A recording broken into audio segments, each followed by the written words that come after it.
La crisis del rey David. Espiritualidad en Una experiencia límite de la vida. P. Daniel Albarrán. Libro. Título original: La crisis del rey David. Escrita en Roma en el año 1991. Prólogo. Con el título La crisis del rey David, se pretende hacer una valoración de la persona humana individual, desde la crisis humana del sentimiento de culpa. ¿Quién es el rey David? Yo, tú, cualquiera. ¿Por qué se escogió el rey David? Porque es el prototipo de la grandeza humana, que después de la falta y su reconocimiento, sabe probar el arrepentimiento, y sabe asumir las consecuencias, y sabe dirigirse a Dios para pedir el perdón de su falta. Porque siendo rey sabe ser siervo, y siendo siervo se reafirma su condición de rey, según nos cuenta el segundo libro de Samuel, lo que es de un gran valor antropológico.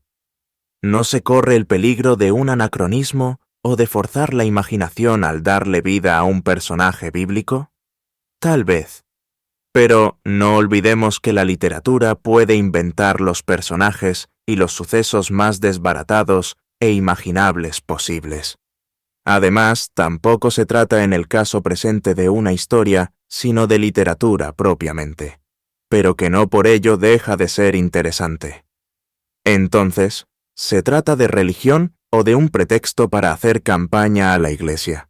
Nunca. Más bien, el centro es la persona humana.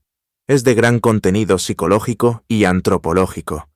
Es el encuentro del rey David consigo mismo, con su nada, con su todo, con su historia. Se trata del hombre, en general, independientemente de cualquier religión. Porque se halla en la Biblia tiene carácter de universal. La intención es hacer una reflexión desde el personaje citado y desde la situación concreta de culpa. ¿Cuál es la parte más importante? Toda. Porque una prepara a la otra y la otra explica y supone la una, como es lógico. ¿Crees que tendrá buena recepción tu obra? Depende. Si cae en manos de un buen lector, tal vez. Si cae en manos de una persona que ha experimentado o está sufriendo lo que en ella se contiene, seguramente le servirá de mucha utilidad y tal vez de consolación. Pero si cae en manos de quien no esté en crecimiento, no dejará de ser más que otro libro de biblioteca. Es importante anotar que como recurso literario se conjugan varios tiempos. Por un lado, la referencia constante de la situación concreta del rey David, y, por otra, las aplicaciones reflexivas de algunos otros relatos bíblicos, como los evangelios, que ciertamente no tienen aplicación histórica rigurosa al rey David. Y allí estaría el anacronismo de esta pequeña obra. Pero como se trata de un recurso literario, para justificar el libro, se excusa y comprende ese anacronismo. Es decir, ese desplazarse de un tiempo a otro para lograr lo que realmente queremos. Una espiritualidad del sentimiento de culpa, con toda su consecuente crisis. Y, entonces, vale el anacronismo histórico.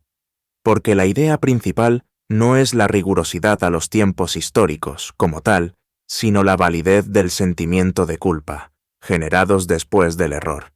Y aquí nadie puede enjuiciar este pequeño libro. Al contrario, lo aprobará. Punto de partida. Ubicación de la equivocación del rey David. Ubicación de la equivocación del rey David. Segundo libro de Samuel 11-12. A la vuelta del año, al tiempo que los reyes salen a campaña, envió David a Joab con sus veteranos y todo Israel. Derrotaron a los amonitas y pusieron sitio a Rabá, mientras David se quedó en Jerusalén. Única equivocación de David. Un atardecer se levantó David de su lecho y se paseaba por el terrado de la casa del rey cuando vio desde lo alto del terrado a una mujer que se estaba bañando. Era una mujer muy hermosa. Mandó David para informarse sobre la mujer y le dijeron: «Es Betsabé, hija de Eliam, mujer de Urías elitita». David envió gente que la trajese. Llegó donde David y él se acostó con ella cuando acababa de purificarse de sus reglas. Y ella se volvió a su casa. La mujer quedó embarazada y envió a decir a David: «Estoy encinta». Primer error de David. Una falsa amistad. Si antes no eran amigos, ¿por qué ahora? Una amistad interesada. Peligroso. Algo anda mal. Ya esto sería un tema de reflexión psicológica de comportamiento de autodefensa y de adulación. Igual que las otras salidas a la situación del rey David, en este caso concreto de Urías, y que se añaden algunas observaciones en los respectivos pies de páginas. El mal es doble, porque tras la adulación sin motivo aparente, se vierte la intencionalidad de forzar el sometimiento en una doble mentira. Primero, en el engaño, y, segundo, en la de una deferencia especial con Urías, que a todas vistas era para colocarse sobre aviso de un comportamiento inusual, en su caso concreto, es para pensar. David mandó decir a Joab: «Envíame a Urías elitita». Joab envió a Urías a donde David. Llegó Urías donde él y David le preguntó por Joab, y por el ejército y por la marcha de la guerra. Y dijo David a Urías: «Baja a tu casa y lava tus pies». Salió Urías de la casa del rey, seguido de un obsequio de la mesa real. Pero Urías se acostó a la entrada de la casa del rey, con la guardia de su señor, y no bajó a su casa. Avisaron a David: «Urías no ha bajado a su casa». Preguntó David a Urías: «¿No vienes de un viaje? ¿Por qué no has bajado a tu casa?» Urías respondió a David: «El arca, Israel y Judá habitan en tiendas. Joab mi señor y los siervos de mi señor acampan en el suelo. Y voy a entrar. ¿Entrar yo en mi casa para comer, beber y acostarme con mi mujer? Por tu vida y la vida de tu alma, no haré tal». Segundo error de David. Entonces David dijo a Urías: «Quédate hoy también, y mañana te despediré». Se quedó Urías aquel día en Jerusalén, y al día siguiente le invitó David a comer con él, y le hizo beber hasta emborracharse. Por la tarde salió, y se acostó en el lecho, con la guardia de su señor, pero no bajó a su casa. Una fiesta especial, regalos, complacencias y detalles sin motivo aparente. Algo anda mal. Tercer error de David. La peor de las ironías, tanto interés para destruir. Se empeoran las cosas, lo peor, lo de peor. Maldad total y con engaño. A la mañana siguiente escribió David una carta a Joab, y se la envió por medio de Urías. En la carta había escrito: «Poned a Urías frente a lo más reñido de la batalla, y retiraos de detrás de él, para que sea herido y muera». Estaba Joab asediando la ciudad, y colocó a Urías en el sitio en que sabía que estaban los hombres más valientes. Los hombres de la ciudad hicieron una salida y atacaron a Joab. Cayeron algunos del ejército de entre los veteranos de David, y murió también Urías elitita. Joab envió a comunicar a David todas las noticias de la guerra, y ordenó al mensajero: «Cuando hayas acabado de decir al rey todas las noticias sobre la batalla, si salta la cólera del rey y te dice: ¿por qué os habéis acercado a la ciudad para atacarla? ¿No sabíais que tirarían sobre vosotros desde la muralla? ¿Quién mató a Abimelech, el hijo de Jerubbaal? ¿No arrojó una mujer sobre él una piedra de molino desde lo alto de la muralla, y murió él en Tebés? ¿Por qué os habéis acercado a la muralla?» Tú le dices: «También ha muerto tu siervo Urías elitita». Partió el mensajero, y en llegando comunicó a David todo lo que le había mandado Joab. Cuarto error de David. Otra ironía mayor, para hacer más grande el error. Una falsa indignación. David se irritó contra Joab, y dijo al mensajero: «¿Por qué os habéis acercado a la muralla para luchar? ¿Quién mató a Abimelech, el hijo de Jerubbaal? ¿No arrojó una mujer sobre él una piedra de molino desde lo alto de la muralla, y murió él en Tebés? ¿Por qué os habéis acercado a la muralla?» El mensajero dijo a David: «Aquellos hombres se crecieron frente a nosotros, hicieron una salida contra nosotros en campo raso, y los rechazamos hasta la entrada de la puerta. Pero los arqueros tiraron contra tus veteranos desde lo alto de la muralla, y murieron algunos de los veteranos del rey». también murió tu siervo Urías elitita. Quinto error de David.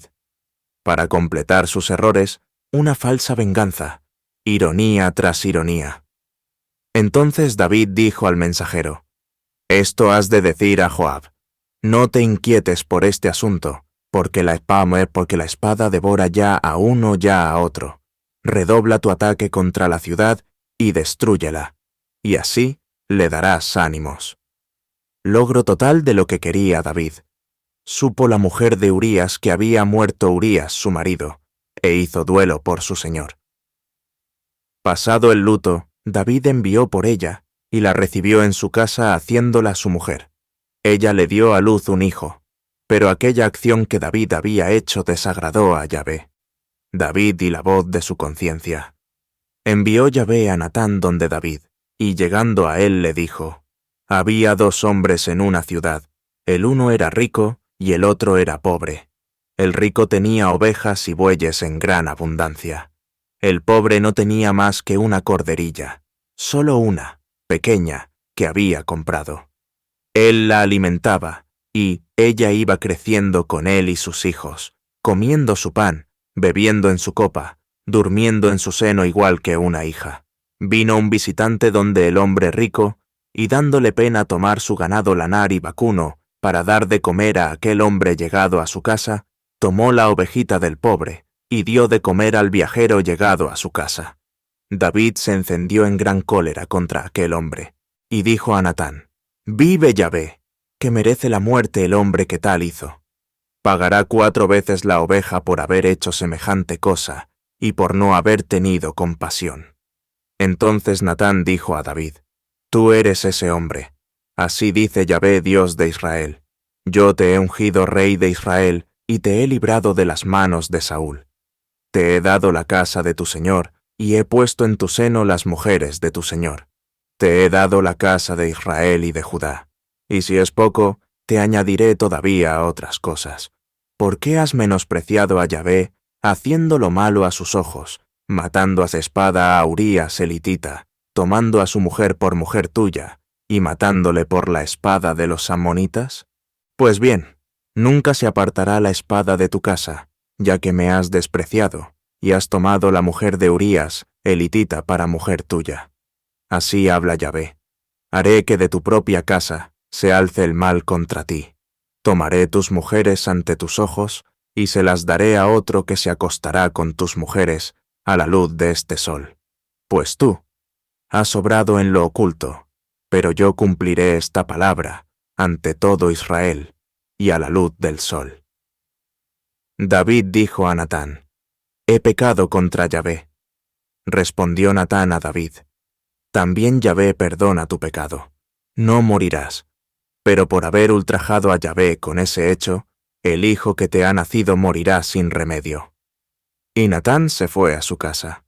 Hirió Yahvé al niño que había engendrado a David, la mujer de Urías, y enfermó gravemente. Arrepentimiento de David. David suplicó a Dios por el niño. Hizo David un ayuno riguroso, y entrando en casa pasaba la noche acostado en tierra. Los ancianos de su casa se esforzaban por levantarle del suelo, pero él se negó, y no quiso comer con ellos. El 7º día murió el niño. Los servidores de David temieron decirle que el niño había muerto, porque se decían: Cuando el niño aún vivía, le hablábamos, y no nos escuchaba. ¿Cómo le diremos que el niño ha muerto? Hará un desatino.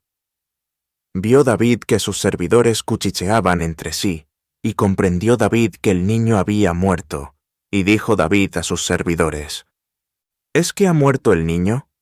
Le respondieron: Ha muerto. David se levantó del suelo, se lavó, se ungió, y se cambió de vestidos. Fue luego a la casa de Yahvé, y se postró. Se volvió a su casa, pidió que le trajesen de comer, y comió. Sus servidores le dijeron: ¿Qué es lo que haces? Cuando el niño aún vivía ayunabas y llorabas, y ahora que ha muerto, te levantas y comes. Respondió: Mientras el niño vivía ayuné y lloré, pues me decía: ¿Quién sabe si Yahvé tendrá compasión de mí, y el niño vivirá? Pero ahora que ha muerto, ¿por qué? ¿He de ayunar? ¿Podré hacer que vuelva? Yo iré donde él, pero él no volverá a mí. David consoló a Betsabé, su mujer. Fue donde ella, y se acostó con ella. Dio ella a luz un hijo, y se llamó Salomón. Yahvé le amó, y envió al profeta Natán, que le llamó Yedidías, por lo que había dicho Yahvé. Joab atacó a Rabbá de los amonitas, y conquistó la ciudad real. Y envió Joab mensajeros a David para decirle: He atacado a Rabbá, y me he apoderado también de la ciudad real. Ahora, pues, reúne el resto del ejército, acampa contra la ciudad y tómala, para que no sea yo quien la conquiste, y no le dé mi nombre. Reunió David todo el ejército, y partió para Rabbá, la atacó y la conquistó. Tomó de la cabeza de Milcom la corona, que pesaba 1 talento de oro. Tenía esta engarzada una piedra preciosa que fue puesta en la cabeza de David, y se llevó un enorme botín de la ciudad. A la gente que había en ella la hizo salir, y la puso a trabajar en las sierras, en los trillos de dientes de hierro, en las hachas de hierro, y los empleó en los hornos de ladrillo. Lo mismo hizo con todas las ciudades de los amonitas. Luego David regresó con todo el ejército a Jerusalén.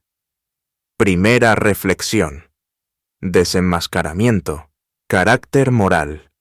En los días siguientes nuestro personaje había comenzado a atravesar una etapa terrible de crisis personal. No hallaba tranquilidad consigo mismo. No encontraba un verdadero punto de referencia para apoyarse, ni en quien confiarse para desahogar su situación. Por otra parte, tampoco era el tipo de persona que se abría con facilidad sobre sus asuntos persona. Más bien, era muy reservado y prefería sufrir internamente. Contaba, sin embargo, con un elemento muy positivo a su favor, que era el de ser sensible interiormente y de estar abierto a la verdad. Así, ya tenía el elemento principal en una persona en búsqueda de más. Ya sabía que se había equivocado, y aquí comenzaba su lucha interior. Dice el sabio adagio que se recoge lo que se siembra, y por más vuelta que le demos a las causas y circunstancias de nuestra vida pasada para pretender presentarlas diversas de como en verdad son, descubriremos, sin lugar a dudas, que se cumple cabalmente la filosofía del adagio. Si hemos sembrado el bien no podemos recoger lo contrario. Así que por 1000 excusas que le buscaba a su situación, no tenía más alternativa que reconocer que estaba disfrutando de su propia cosecha según lo que había sembrado. No quería entrar en detalles para especificar su situación concreta, pues Dios la sabía, y él mismo. No le interesaba que terceros la supieran porque le ayudarían o harían que su historia fuera diferente de lo que era. No pasarían más allá de sentir lástima o compasión o vergüenza por él. Y nada de eso le iba a ayudar, sino que, más bien, le llevaría a sentirse más culpable de lo que realmente se sentía. Y ya era suficiente el continuo reproche de conciencia que le robaba la paz, la tranquilidad y las ganas de vivir. No era justo más sufrimientos. Por lo pronto, solo tenía que reconocer que era muy cierta y válida la enseñanza del Evangelio de que nadie enciende una lámpara y la cubre con una vasija, o la pone debajo de un lecho, sino que la pone sobre un candele, para que los que entren vean la luz. Pues nada hay oculto que no quede manifiesto, y nada secreto que no venga a ser conocido y descubierto. Mirad pues cómo oís, porque al que tenga se le dará, y al que no tenga, aun lo que crea tener, se le quitará. Levítico 8:16-18. Realidad que en estos precisos momentos se estaba cumpliendo en él, porque, por mucha astucia que él había creído tener, y creía gozarse de la estupidez de los demás, ahora, precisamente, se le estaba volteando la moneda y se había desenmascarado la verdad, porque él era el verdaderamente tonto, porque no es astuto quien no prevé las consecuencias de sus acciones, sino quien quiere sacar partido de todo, sin mirar más allá de sus mezquinas fronteras diarias. y creyendo ser demasiado afortunado de la vida por tantas bondades y plácemes inmediatos, se deja enredar en los mortales hilos de la lisonja. Bien ya lo ha comunicado la misma palabra de Dios: el que desprecia las cosas pequeñas, poco a poco caerá.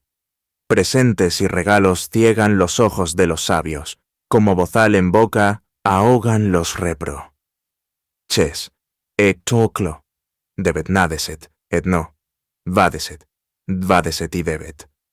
Porque, no hay duda, que como necio se solía decir para sus adentros, muy lleno de sí mismo y de su propia ruina y destrucción, de la que se jactaba, sin saber que se estaba creando su tumba. Así, decía, según la mentalidad del libro del eclesiástico: ¿quién me ve? La oscuridad me envuelve, las paredes me encubren, nadie me ve. ¿Qué he de temer? El Altísimo no se acordará de mis pecados. Eclos 23:18. Y, como si fuera poco, hacía aparentar todas sus acciones como normales. Nada le turbaba, ni el más horrendo desacierto, pues no tenía conciencia de errar, ni en lo más mínimo. Y este fue precisamente su gran equivocación, ya que de incomodarse al comienzo por una mala acción, y de repetirse, sin consecuencias, se fue convirtiendo como algo sin malicia, ni mala intención, como de hecho estaba convencido de actuar. Pues de eso sí estaba plenamente convencido, de no dañar en absoluto a nadie, ni de escandalizar a nadie, cosa que era, precisamente, todo lo contrario, ya que todos se percataban de su falla y se la hacían pasar sin dar mayores preocupaciones aparentes, por supuesto, pues no existía por lo menos uno que después no le sacara en cara su error. Precisamente, esos mismos que le consentían y hasta le halagaban de lo que hacía, se le convirtieron en sus propios jueces encarnecidos y voraces, sin más objetivos que el eliminarlo moralmente. Por lo menos, así le veía y sentía. Porque no se debe negar, por otra parte, que si no le hubiesen acusado y no le hubiesen desenmascarado, como lo hiciera el profeta Natán, hubiera continuado en sus andanzas con toda la tranquilidad, por considerar que no actuaba mal, ni en lo más mínimo. Al menos, no tenía conciencia de ello, y mucho menos de pecado. Pero ya bien lo dice la parte del Evangelio citada anteriormente: nada hay oculto que no quede manifiesto, y nada secreto que no venga a ser conocido y descubierto. Lucienne et padinare. El que se hinchaba de su astucia y de su sagacidad, y se olvidaba de la sabiduría divina, como reza en el libro sagrado: lo que teme son los ojos de los hombres. No sabe que los ojos del Señor son 10.000 veces más brillantes que el sol, que observan todos los caminos de los hombres y penetran los rincones más ocultos. Antes de ser creadas, todas las cosas le eran conocí. Das, y todavía lo son después de acaba. Das. En las plazas de la ciudad será este castigado, será apresado donde menos lo esperaba. Eclo. 23, 19-21. Nada había sido peor para él, para su mayor desconsuelo, que la aplicación de la segunda parte de la sentencia evangélica de Lucas, de: mirad pues cómo oís, porque al que tenga se le dará, y al que no tenga, aun lo que crea tener se le quitará. Loca. Et padinette. Pues se le había olvidado de lo que tenía, y, a duras penas, conservaba, por pura misericordia de Dios, era un regalo suyo y un don, sin mérito de su parte, pero al que debía corresponder con la mayor fidelidad posible por haber respondi. Do con libertad y generosidad ante el suave y delicado susurro divino en su corazón en los años más mozos de su vida. Y al hallarse sin más que con su propia verdad, tan ruin como la del peor pillo sobre la tierra, o más bajo aún, por ser conocedor de las cosas buenas y maravillosas de la vida, y por contar con la gracia divina, no había sido lo generoso que debería haber sido. Entonces tiraba golpes al aire, al vacío, acompañado de injurias y maldiciones, y se daba puñetazos en las palmas de la mano. Pero la conciencia no le dejaba descansar porque le recriminaba a cada instante, a cada momento. Había perdido el sueño, y las noches se le hacían infernalmente eternas. Y si quien está en buena compañía, y en momentos muy agradables, pide a Dios el detener el tiempo, o por lo menos el retardarlo, para prolongar sus vivencias, que le hacen experimen. Tar parte del cielo en la tierra. En su caso, había sido muchas las veces que con lágrimas en los ojos, y con cansancio y fatiga por la falta de sueño, había pedido al mismo Dios que le adelantase la cruel cadena del tiempo. Y una noche siguiente, y así, sucesivamente por días y semanas. No se podía negar, así, que entonces como el profeta Job se repetía, perezca el día en que nací, y la noche que dijo, un varón ha sido concebido. El día aquel hágase tinieblas, no lo requiera Dios desde lo alto, ni brille sobre él la luz. Lo reclamen tinieblas y sombras, un nublado se cierna sobre él, lo estreñezca un eclipse. Sí, la oscuridad de él se apode. No se añada a los días del año, ni entre en la cuenta de los meses, y aquella noche hágase inerte, impe. Netrable a los clamores de alegría, maldíganla los que maldicen el día, los dispuestos a despertar a Leviatán. Sean tinieblas las estrellas de su aurora, la luz espere en vano, y no vea los párpados del alba. Porque no me cerró las puertas del vientre donde estaba, ni ocultó a mis ojos el dolor. ¿Por qué no morí cuando salí del seno, o no expiré al salir del vientre? ¿Por qué me acogieron dos rodillas? ¿Por qué hubo dos pechos para que mamara? Pues ahora descansa. Ría tranquilo, dormiría ya en paz, con los reyes y los notables de la tierra, que se construyen soledades, o con los príncipes que poseen oro y llenan de plata sus moradas. O ni habría existido, como aborto oculta.do, como los fetos que no vieron la luz. Job 3, 3-16. Porque, si antes todo había sido en su vida un huerto florido o un prado hermoso, todo relucía, el sol brillaba y calentaba, y se alegraba de ello. La rosa era hermosa y cualquier simple comida le resultaba un manjar al paladar nunca saboreado antes, y lo disfrutaba a plenitud. Ahora, ni la más bella canción le decía nada, ni el más noble y sincero gesto del amigo de siempre, que ignoraba la procesión que llevaba por dentro, le conmovía, y ni siquiera se percataba que el mismo amigo fiel le era cercano como siempre. El más gustoso plato, por el que hacía algunos días atrás, daba cualquier cosa por comer. Ahora le era igual el comerlo o el comer cualquier Ignacio de otro, Antioquía, porque discípulo. todos tenían el mismo gusto y sabor. Ya no había platos de platos, ni sabores de sabores, ni conversaciones de conversaciones. Le era igual hablar de cualquier tema, pues en todos estaba igualmente distraído y en todos se cansaba con facilidad, y con cualquier pretexto perdía la paciencia. Y si antes tenía un trato dulce, cortés y amable, comenzaban a mudarse las relaciones e iban adquiriendo un ligero toque de hostilidad. Las palabras de los demás le herían, las risas de los demás le resultaban burlas. Si los demás se acercaban para saludarlo, pensaba, inmediatamente, que era para mostrar su compasión porque era objeto de lástima. Suponía que todos estaban enterados de su situación y que se gozaban de su fracaso. Pero una cosa sí era cierta, en todo este proceso, nadie sabía lo que le pasaba, ni lo imaginaban, y tampoco les interesaba. Pero en esos momentos no pensaba más que en su mundo, y perdía la capacidad de mirar un poquito más allá de sus propias fronteras. Y si el infierno se comienza a pagar aquí en la tierra, tenía la plena seguridad que ya estaba comenzado a abonar el pago con sus sufrimientos.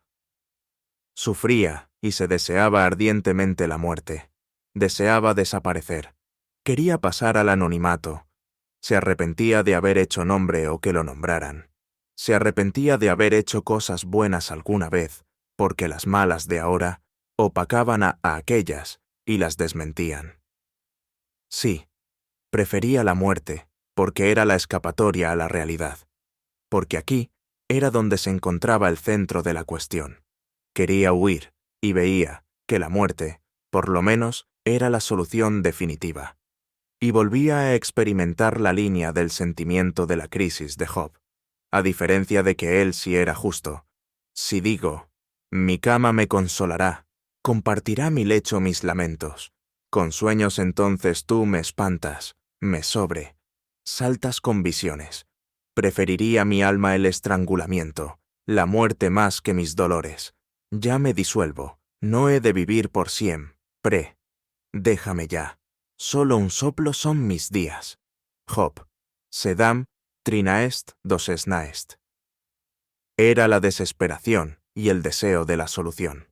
El silencio le hacía mucho daño. En la soledad de la noche y en lo profundo de la conciencia, había un constante reclamo de la mala acción. Le daban ganas de echar culpas a las circunstancias, a las demás personas, a la mala intención de los otros. Lo hacía, pero, con todo y eso, no lograba calmar la conciencia que parecía decidida a no dar descanso hasta destruirlo. Cada día se le convertía en una angustia terrible. Un miedo lo invadía por todos lados. Le daba miedo la soledad, y sin embargo, la amaba al mismo tiempo. Le daba miedo el recordar la acción que lo había perjudicado, pero la pensaba a menudo, sin poder evitarlo, y volvía a lanzar golpes al vacío para maldecir las circunstancias adversas de su vida. Comenzaba a invadirle una sensación angustio de haber fallado en la decisión hecha.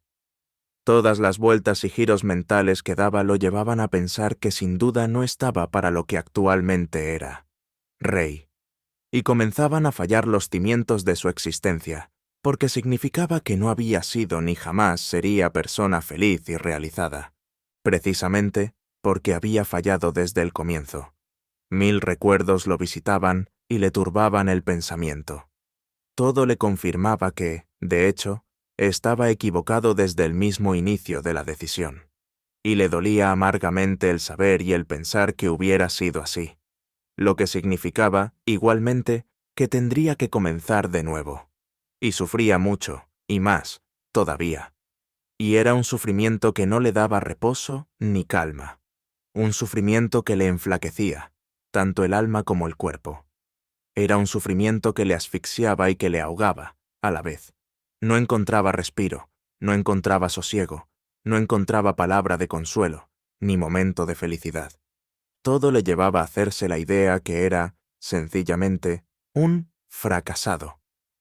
Y esta era la parte que venía a dolerle más profundamente, porque el que fuera torpe en el actuar o el que tuviera fallas era natural, y era absurdo, por otra parte, decirse que ya era perfecto.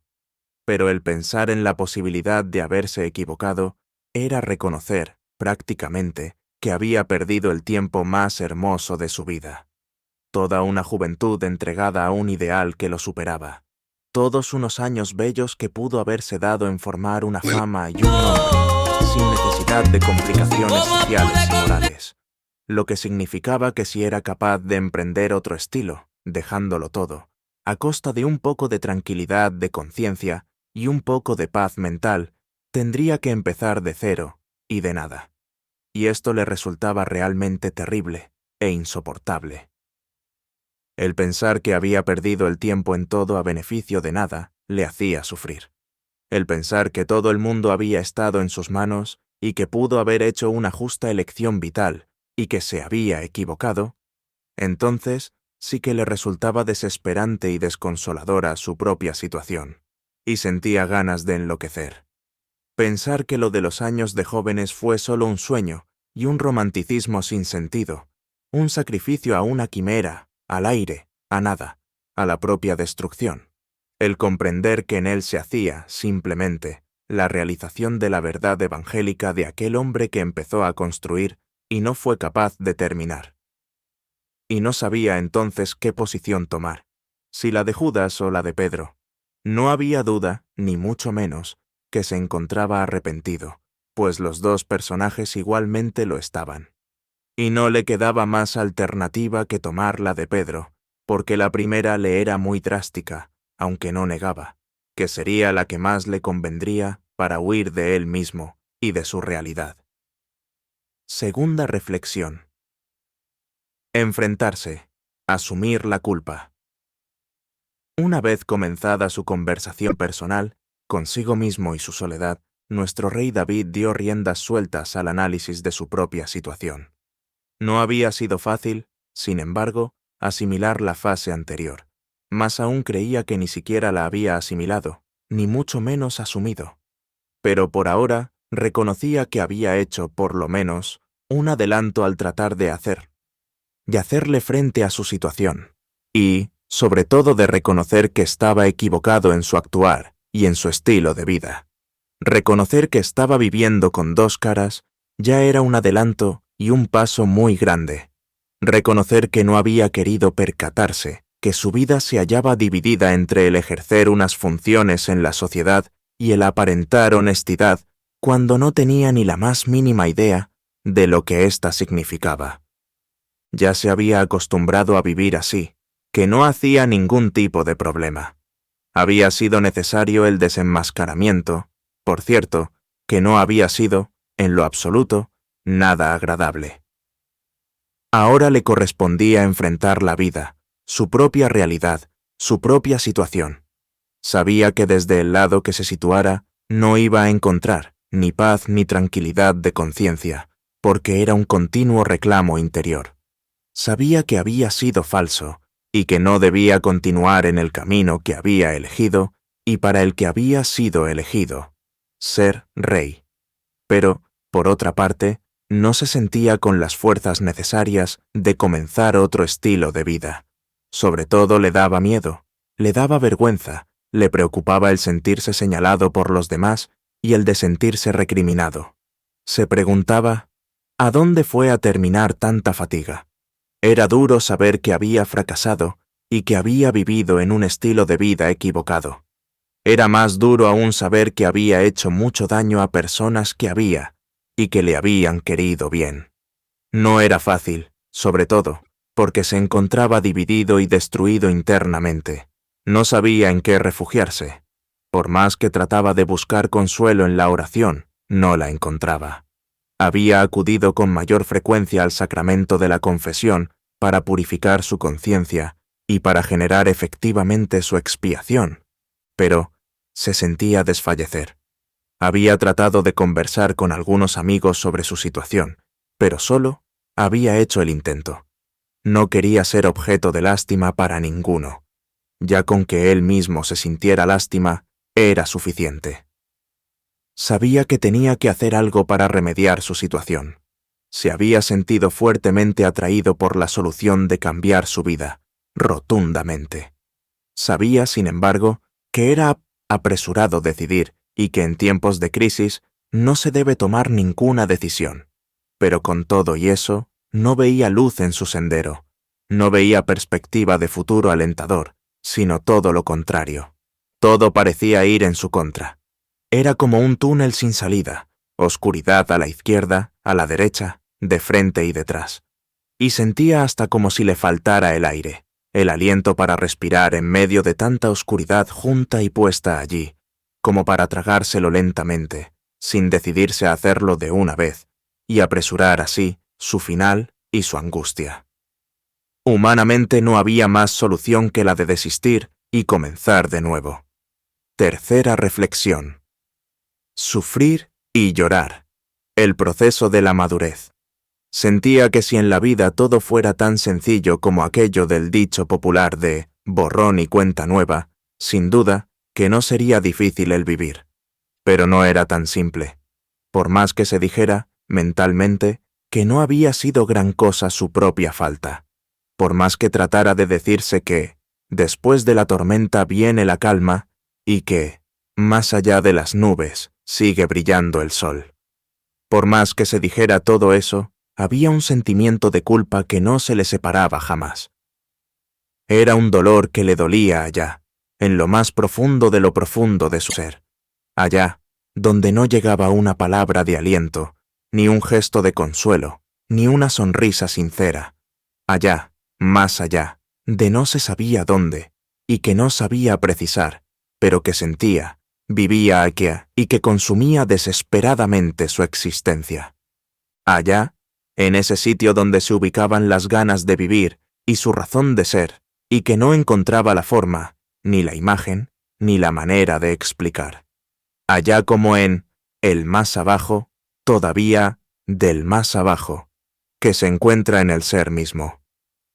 Tal vez se trataba del alma, pero lo que sí sabía decir era que era mucho más allá de cualquier sitio ubicable de su existencia. Se trataba de un sitio muy dentro de él mismo, que ni él mismo era capaz de percibir, sino a momentos fugaces, como un relámpago o un rayo, o algo parecido. Explíquelo quien sea capaz y pueda. Se trataba de la profundidad misma de la misma profundidad. Era, más bien, de un intento de expresar lo que a veces no podía explicar con simples palabras o imágenes, pero que sentía igualmente. Así, en ese escondrijo más escondido de lo escondido mismo, se hallaba ese sentimiento de culpa que le iba minando las ganas de vivir con el más mínimo de alegría. Perdía toda esperanza, toda ilusión, y por el contrario, un sentimiento de gran pesimismo lo invadía.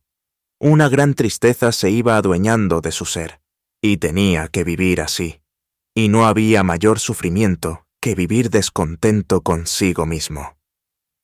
No había refugio capaz de esconder, no había palabra lo suficientemente alentadora para levantarlo, no había amigo lo suficientemente influyente y hábil para estimularlo, no había recuerdo bello y apto de alegrarle los días pasados. Todo era penumbra. Todo era oscuridad, todo era vacío, y lo peor de todo era que todo era sencillamente aterrador. El pasado, los recuerdos, el futuro que pensaba vendría, su mente, sus proyectos, sus relaciones con los demás, en fin, él mismo. Entonces, gritaba de desesperación en la soledad de la noche ante los continuos desvelos, porque, si hubiese podido dormir, por lo menos, las cosas se le harían menos pesadas. Mas, por el contrario, hasta el sueño lo traicionaba. Gritaba al silencio para espantarlo, queriendo con ello espantar igualmente. La voz de la conciencia. Gritaba a Dios en un grito de desgarra. Y sentía que las lágrimas no eran, sino mismas gotas de sangre, que salían de lo más profundo de su dolor. Lloraba como un niño y se preguntaba el por qué. Sin duda que encontraba respuestas a su situación y la tenía plenamente ubicada. Nunca la había negado, pero tampoco se negaba que no había habido mala intención de su parte. Que había sucedido lo que lo tenía en terrible realidad no había sido, sino por falta de experiencia, de previsión, de malicia. Y, entonces, sufría más por su estúpida ingenuidad y por su exceso de buena voluntad y simplicidad de vivir la vida, y se maldecía una y mil veces. Sentía, por eso mismo, que la gente se burlaba, y ahora entendía que era justa su burla, pero, con todo y eso, le dolía mucho. Y, entonces, decía como el salmista y con el salmista: «De nuestros vecinos nos haces la irrisión, burla y escarnio de nuestros circundantes. Mote nos haces entre las naciones, meneo de cabeza entre los pueblos. Todo el día mi ignominia está ante mí. La vergüenza cubre mi semblante, bajo los gritos de insulto y de blasfemia, ante la faz del odio y la venganza. Nos llegó todo esto sin haberte olvidado, sin haber traicionado tu alianza». Salmo 44, 14 a 18. Y, desde entonces, había comenzado, terriblemente desconsolado y desubicado, a pedir perdón y a dirigirse a Dios, que tuviera misericordia de él.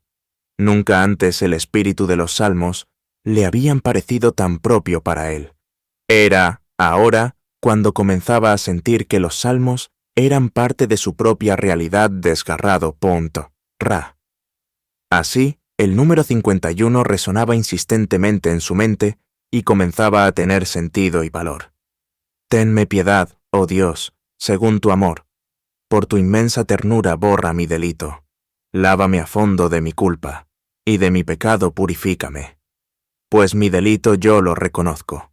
Mi pecado sin cesar está ante mí. Contra ti solo he pecado. Lo malo a tus ojos cometí. Porque aparezca tu justicia cuando hablas, y tu victoria cuando juzgas. Mira que en culpa ya nací, pecador me concibió mi madre. Mas tú amas la verdad en lo íntimo del ser, y en lo secreto me enseñas la sabiduría. Rocíame con el hisopo, y seré limpio. Lávame, y quedaré más blanco que la nieve. Devuélveme el son del gozo y la alegría. Exulten los huesos que machacaste tú. Retira tu faz de mis pecados. Borra todas mis culpas. Crea en mí, oh Dios, un puro corazón. Un espíritu firme dentro de mí renueva. No me rechaces lejos de tu rostro. No retires de mí tu santo espíritu. Vuélveme la alegría de tu salvación, y en espíritu generoso afiánzame. Enseñaré a los rebeldes tus caminos, y los pecadores volverán a ti. Líbrame de la sangre, Dios, Dios de mí. Salvación, y aclamará mi lengua tu justicia. Abre, Señor, mis labios, y publicará mi boca tu alabanza. Pues no te agrada el sacrificio. Si ofrezco un holocausto, no lo aceptas. El sacrificio a Dios es un espíritu contrito, un corazón contrito y humillado. Oh Dios, no, lo desprecias. Favorece a Sión en tu benevolencia, reconstruye las murallas de Jerusalén. Entonces te agradarán los sacrificios justos, holocausto y oblación entera. Se ofrecerán entonces sobre tu altar novillos. Salmo 50 Eum, 3 a 20 Eum. Cuarta y última reflexión. Yo y yo, mis circunstancias. Dios y yo, y nadie más. Valor de la persona, humana. De todo lo anterior, el rey David había llegado al encuentro consigo mismo. O en otras palabras, como es un verdadero encuentro con Dios, con la propia realidad, era ya, automáticamente, un encuentro consigo mismo. De tal encuentro descubría lo gran poca cosa que era, lo farsante que había sido y lo equivocado que estaba. Descubrimiento que no había sido, ni era, mucho menos, fácil ya que suponía el desgarramiento interior de su orgullo y de su soberbia humana. Era el llegar a comprender, a costa de vivirlo en carne propia, que estaba haciendo su propio camino con la apariencia del camino justo y recto. Era llegar a desenmascararse a sí mismo. Primero, porque ni siquiera se había percatado de que era falso, ni se le había ocurrido el llegar a pensarlo, ni por equivocación. No había duda de que el primer paso, el del desenmascaramiento y el de la crisis que este hecho generaba, era una etapa muy difícil. Era una etapa en la que se pierden las ganas de vivir. Se deseaba desaparecer de la historia. Era un proceso de anonadamiento, de aniquilación, propiamente. Era el paso del pretender ser al no querer existir, como si se tratase de dos polos opuestos, y mientras se llegaba al paso intermedio, había que sufrir terriblemente. El paso intermedio era el fruto. Era el fruto de la lucha de la apariencia y de la realidad de su existencia. Era la lucha de su orgullo y soberbia que quieren mantener. Sé bien parados y que ven que las bases se están desmoronando. Era la aparente seguridad que descubría que sus bases se afianzaban en el viento y tenía que desesperarse porque comprendía su nefasta ruina. Pero no todo había sido fácil, mas era un trago amargo que no quería tomar, y mientras lo tomaba, por fuerza dialéctica del crecimiento interior y espiritual, para no caer en la desesperación, maldecía hasta el hecho mismo de su existencia. Estaba plenamente convencido que no había camino de escape, sino el escape mismo de su camino. Es decir, que la salida a su situación era abandonarlo todo, aún drásticamente, porque hasta en ese paso había, de hecho, una búsqueda de solución. Le invadía un pesimismo terrible. Todo era negro a su alrededor y nada valía la pena. Pero no olvidemos que el rey David seguía su proceso humano, y, así, una mañana, como en un golpe de sorpresa, le había llegado como una ráfaga de optimismo y de ganas de seguir luchando. Y frente a sí mismo y consigo mismo, sin duda, gracia de Dios, retó a Dios. Le dijo: «Bueno, Señor, de aquí en adelante quedamos solo tú y yo. O mejor dicho, yo y yo, ya que tú eres lo más profundo de mi mismo yo, es decir, yo mismo». Lo dijo así, como con una fuerza nueva y con un sentido hasta ahora no experimentado. Esta última manera de pensar le daba al rey David un especial optimismo por la vida. Se decía a sí mismo que era importante vivir de realidades y no de fantasías. Consideraba igualmente que el vivir del recuerdo de los errores cometidos, sobre todo recargándose de sentimiento de culpa, era, en cierta manera, vivir del pasado y de fantasías. El pasado es y fue, y ya no se puede hacer nada porque sea diferente. El recordar y pensar que pudo haber sido diferente era una manera absurda de enfrentar la vida. Lo que fue, fue. Vivir pensando lo que pudo ser y no fue, era vivir desplazado del presente. Era una manera de escapar de la realidad de la vida. Era un enajenarse del compromiso mismo de vivir y de luchar por la realización personal. Era negarse a existir. Y esa larga y difícil crisis había sido todo eso. Pero ahora quería y sentía ganas de vivir, de luchar, de retar, sobre todo a sí mismo, de gritarle a quien se tropezara con malas intenciones de hacerle daño: «Váyase al de donde vino». Porque lo más importante era él mismo y su integridad mental, y no lo que los demás pensaran u opinaran. Pues de hecho, la crisis la había producido el escuchar siempre a los demás, aunque había sido, realmente, su propio proceso humano de crecimiento personal. Y nuestro rey volvía a comenzar a sonreír,